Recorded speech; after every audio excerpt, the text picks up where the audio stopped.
Hey guys, I'm Teldo and today I want to try something new. I want to try out a new video type and I'd call it Teldo Talks. I'm not sure with the name yet.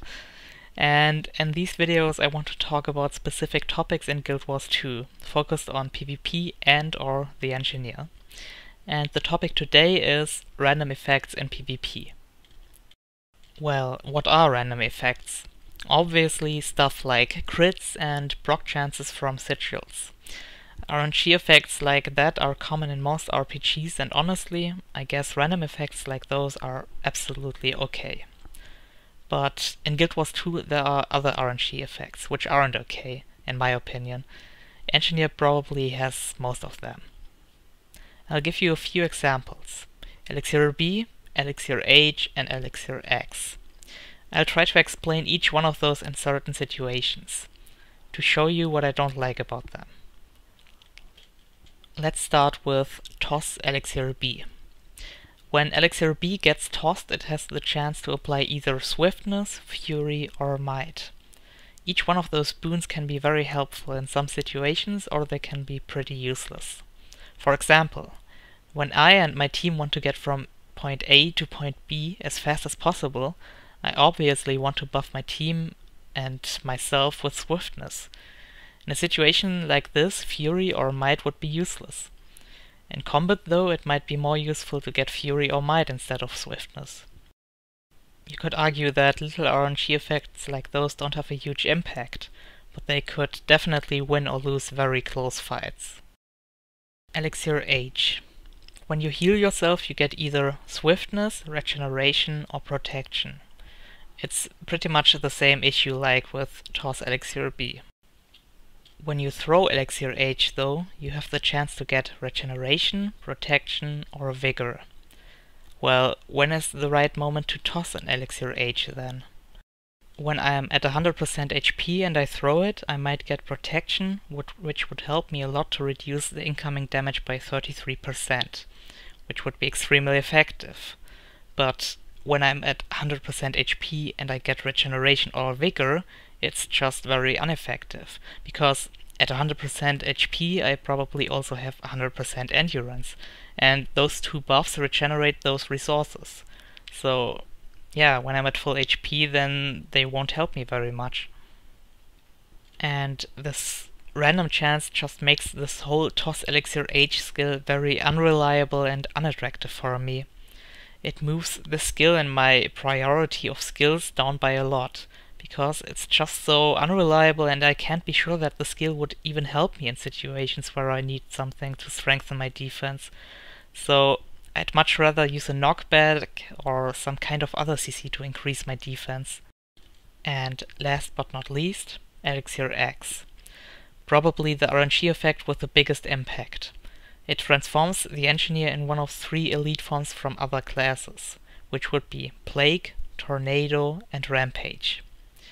And those forms have a huge impact on the outcome of battles, because they obviously are elite skills, which can be very powerful. I'll try to explain to you what I don't like about it with an example. Imagine a close match. The enemy team only needs a few more points to victory. They have 1 capture point and they camp it with 3 people.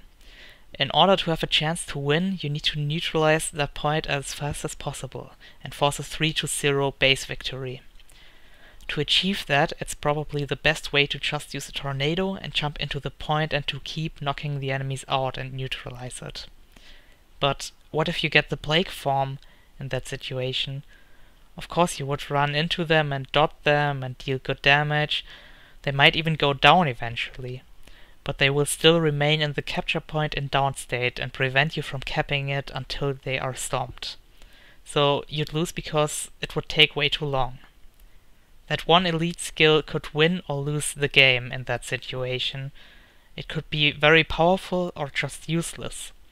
And that's what I just dislike about that skill. So I decided to think about a way to remove RNG from those spells. I'd do it like that.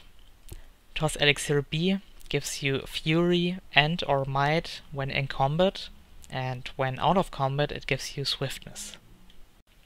Toss Elixir H. When your HP is above 50%, you will get protection. When your HP is below 50%, you would get regeneration in addition to protection. And when your endurance is below 25%, you would get vigor in addition to the other two buffs. And yeah, so it would give you 3 buffs if you're below 50% HP and below 25% endurance. It might be too strong, but I personally think it's okay, because regeneration isn't that strong anyway, and I personally would prefer protection in most cases. And that's why I would give regeneration in addition to protection if you're below 50% HP. And it would also add a little skill factor to that ability, because people would wait, when they are at 60% HP, they would wait those 10% to get an additional regeneration buff, or they might even make another dodge roll to get vigor. And I would really like that change. Elixir X could just be determined by the build you're running. So if your highest stat is condition damage, you would get Plague, because Plague is scaling with condition damage, and if you have a lot of power and no condition damage, then Plague isn't that strong, and yeah, that's just a wasted elite then. If your highest stat is power, you would get Rampage, because it scales with power. And if your highest stat is a defensive one, for example toughness, vitality, or even healing power, you would get Tornado, because Tornado doesn't scale well with either power or condition damage, and it's more a utility thing. Those ideas are at least an approach to move away a little bit from those RNG factors, which are bad in PvP, especially in competitive PvP. I don't know what you guys think, but feel free to discuss or give ideas about it in the comments. This video is, like I said before, a try to do something new than only showing commented PvP matches.